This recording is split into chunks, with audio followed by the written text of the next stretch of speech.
Hello दोस्तों, welcome to sleepy classes. चलिए ecological amplitude को समझते हैं। कभी भी किसी भी लिविंग ऑर्गेनिज्म के एनवायरनमेंट में यदि चेंजेस किए जाएं तो उनका रिस्पॉन्स क्या होगा? They will try to adapt.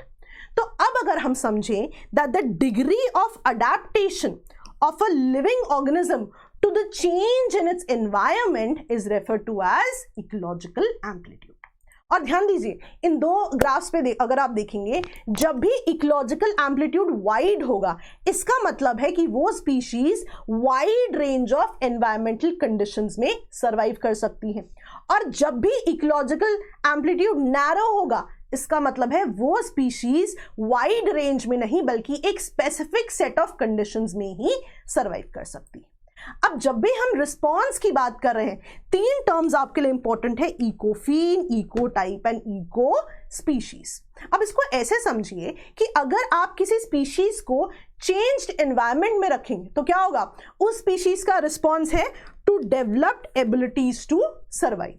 यहां पे उस स्पीशीज के फिजिकल अपीयरेंस में चेंजेस आएंगे जिनको मॉर्फोलॉजिकली चेंज्ड फॉर्म्स कहा जाएगा। लेकिन ये जो वेरिएशंस है ये टेम्पररी होते हैं। बेसिकली यहां पे ऑर्गेनिज्म की बॉडी अज्यूम करती है कि ये कंडीशंस तो only for a short while है। अब धीरे धीरे जब समय बढ़ेगा तो क्या होगा कि ये जो फिजिकल चेंजेस हैं ये परमानेंट होने लग जाएंगे, राइट? क्योंकि जीन्स में चेंजेस आने लग जाएंगे। और समय आगे होगा तो क्या होगा? ये जो चेंजेस थे, ये जो अडेप्टेशंस थी, ये permanent part of the genes बन जाएंगे। अब अगर आप इसे ओरिजिनल सिनारियो से कंपेयर करो तो अभी भी सेम ही स्पीशीज है लेकिन फिजिकली और जेनेटिकली बहुत ही ज्यादा डिस्टिंक्ट है। और ध्यान दीजिए, these eco species left alone for many generations, ये इतने चेंजेस डेवलप कर लेते हैं कि ये सेपरेट स्पीशीज भी बन सकते हैं, राइट? तो जरूर इन टर्म्स को जो है आप याद रखें।